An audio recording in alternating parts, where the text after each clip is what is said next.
ज़िंदगी जो आख़िरी सफ़र सुबुह जो पहर हो। हू रेल जे इंतज़ार में वेठी हुई।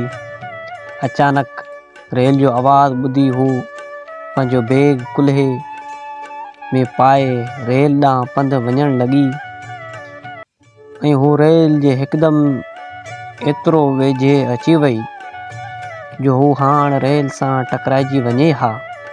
जेकॾहिं हू हुनजे हथ मां न झले हा त हुन सां हादसो ज़रूरु थिए हा। जॾहिं ॿिन्ही जूं निगाहूं हिक ॿिए सां मिलियूं त हिकु डिघी सोच में अलोप थी विया। अचानक हुन वराणियो त ओ मिस्टर, केरु आहियो ऐं अव्हांखे एतिरी ज़रूरत जो अव्हां मुंहिंजे हथ मां झलियो। हिन प्यार भरी लहजे में चयो, साईं अव्हांजी हथ मां न झलिया हा त अव्हां सां हादसो पेश अचे हा। हू ज़ोर सां पंहिंजो हथ हुनजे हथ मां छॾाए ख़ामोशी सां रेल जी बुगी में हली वई ऐं पंहिंजी कुर्सी ते आराम सां वेही रही, बिना कुझु सोचण जे। अचानक हुनजे साम्हूं अची वेही रहियो ऐं रेल पंहिंजी मंज़िल ॾांहुं हलण लॻी। पोइ कुझु देरि ताईं हिक ॿिए खे तकींदा रहिया। ओचितो हुन वराणियो त अव्हां मुंहिंजो पीछो करे रहिया आहियो छा? हुन हिकदमि चयो, न साईं, आउं अव्हांजो भला छो पीछो कंदुसि, ख़बर नाहे छो। हिन चयो। ख़ामोश थी वई। मां त हर रोज़ हिन रेल में सफ़र कंदो आहियां, पर मूंखे अव्हांखे पहिरियों भेरो ॾिठो अथमि। हिन चयो, जी बिल्कुलु, मां अॼु पहिरियों भेरो रेल जो सफ़र करियां पई, छो त मुंहिंजी ॿिए शहर में नौकरी लॻी आहे। छा जी नौकरी? हिन पुछो। हिन चयो त उस्ताद आहियां सिंधी अदब जी। ऐं ईअं कचहरी कंदे पंहिंजी स्टेशन ते पहुची विया ऐं हू हुनजे चहिरे खे तकींदो ई रहियो जॾहिं त हू हली वई हुई कंहिंजे हसीन ख्वाबनि जी जेको उन क़रीब पूरो थियण वारो हुजे। हिकदमि हुनखे ज़हन में ख़्यालु आयो त हुन नालो ई कोन पुछो हुन खां ऐं पंहिंजे कमकार में मसरूफ़ थी वियो। पर हुन सोणे जो चहिरो विसरण जहिड़ो न हो। हर वक़्तु हुनजा ख़्यालात ईंदा हुआ ऐं दिल ई दिल में तमन्ना हुई त जेकॾहिं ॿियो दफ़ो मिली त हुनजो नालो ज़रूरु पुछंदुसि। ऐं ॿिए ॾींहुं हू काल्ह जीअं सुबुह सवेरे अची रेल जो इंतज़ारु करणु लॻी त हू बि उते पहुची वियो ऐं उनखे ॾिसी सुकून मिलियो। पोइ पंहिंजा क़दम खणंदो हुन ॾांहुं वधियो। पासे वारी कुर्सी ते ख़ामोशी सां वेही रहियो। हुन चयो, अव्हां हिन रेल में हर रोज़ु सफ़र कंदा आहियो या कल्ह खां पोइ हर रोज़ु सफ़र करणु शुरू कयो आहे? हुन वराणियो, न साईं, मां त हिन रेल जो सफ़र 12 सालनि जी ॼमार खां शुरू कयो हो ऐं अञा ताईं जारी आहे। मूंखे हिन रेल में सफ़र कंदे अॼु 15 वरियूं गुज़री विया आहिनि। हू उहो ॿुधी हैरान थी वई ऐं अचानक पुछो त अव्हां कॾहिं बि रेल जे सफ़र खां थकिया न आहियो छा? हिन चयो, मूंखे सभिनी खां वधीक रेल जो सफ़र वणंदो आहे। हिन चयो, उहो ठीकु आहे, पर मूं अव्हांखे कल्ह खां महसूसु कयो आहे त अव्हां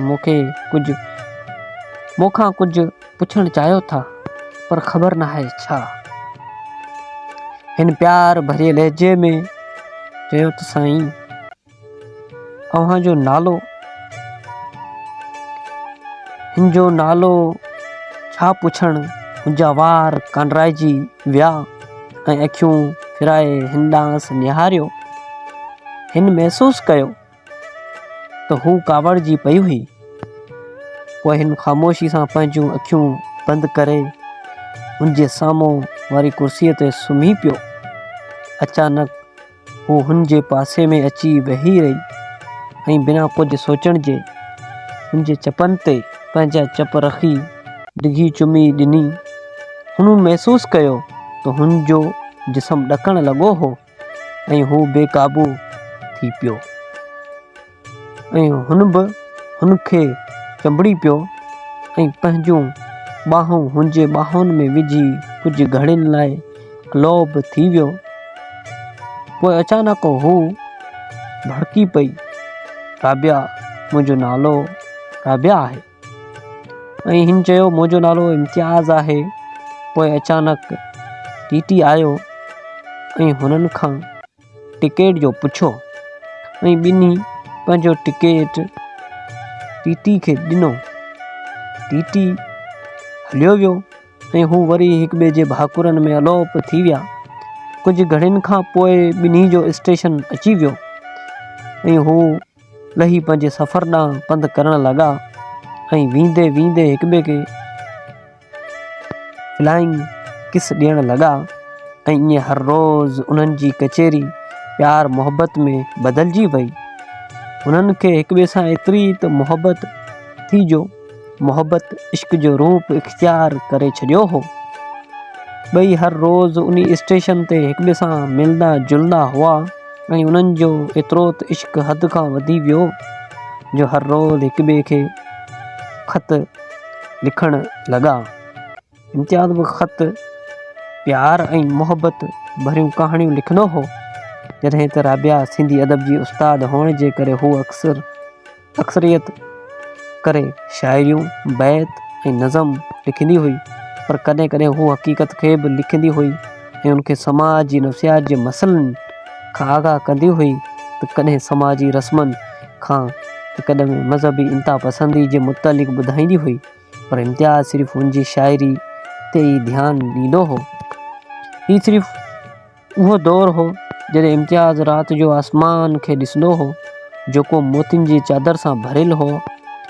जॾहिं टेक्नोलॉजी जो दौरु कोन हो या ईअं चऊं त मोबाइल मार्केट जो वखर न बणी हुई, तॾहिं हिक ॿिए खे ख़त लिखण जो रवाजु हो।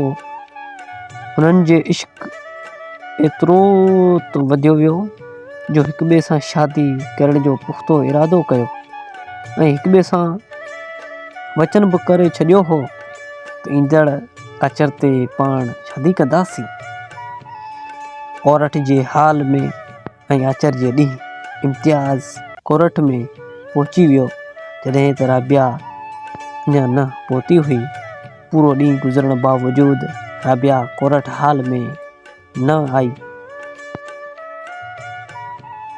होॾां इम्तियाज़ ॾाढो परेशान थियो ऐं अंदर ई अंदर में अजीब क़िस्म जा तसवर उभरण लॻा।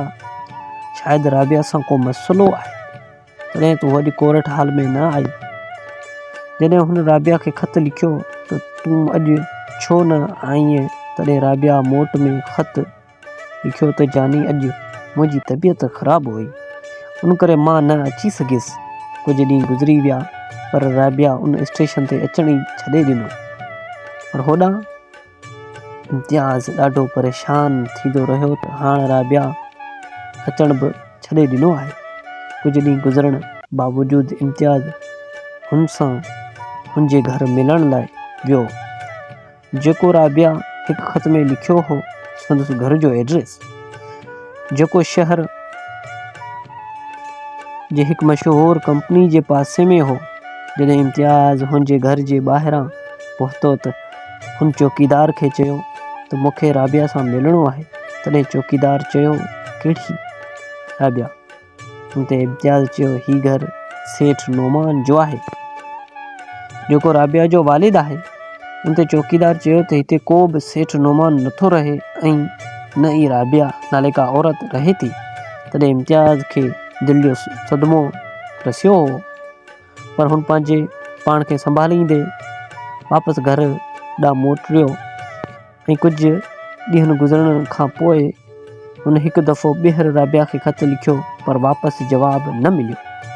हू वेतर परेशान थींदो रहियो, पर कॾहिं बि राबिया जो ख़त न आयो। हिकु ॾींहुं इम्तियाज़ रेल जे स्टेशन ते पहुतो ऐं हर तरफ़ ख़ामोशी हुई ऐं हू एॾो त ॾुखायल हो जो चरियो थियणु लॻो ऐं हर वक़्तु राबिया जा अक्स पंहिंजे दिमाग़ ते आणे रोईंदो रहियो। ऐं राबिया जे इंतज़ार में हू हर रोज़ु उन स्टेशन ते वेंदो हो, पर राबिया कॾहिं केॾांहुं हली वई जो वापसि कॾहिं बि न मोटी। ऐं इम्तियाज़ हुनजी यादि में रुॻो रोईंदो हो।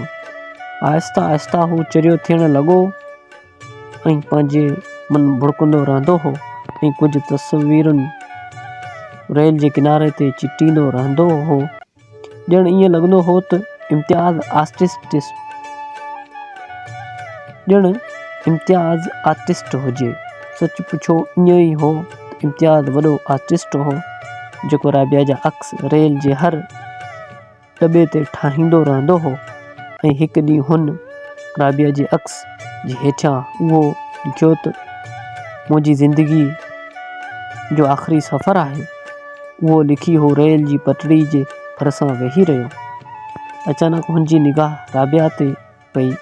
हू ज़ोर सां रड़ियूं करण लॻो, राबिया, राबिया, राबिया।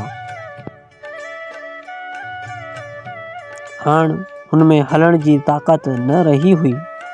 हू कमज़ोर थी पियो हो ऐं हुनजो जिस्म ॾकण लॻो ऐं हुनजी रूह परवाज़ करे वई।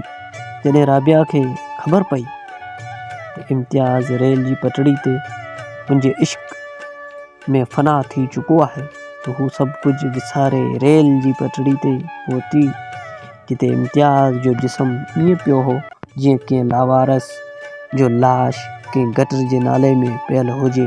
ऐं राबिया उहो सदमो बर्दाश्त न करे सघी ऐं पंहिंजे हथ मां चूड़ियुनि खे भञे ऐं उन्हनि जे टुकरनि सां पंहिंजे ई गले खे चीरे छॾियो हो। ऐं इम्तियाज़ जी लाश मथां रड़ियूं करे फ़ना थी वई। ऐं ईअं ई हुननि जो इश्क हमेशह लाइ अमर थी वियो।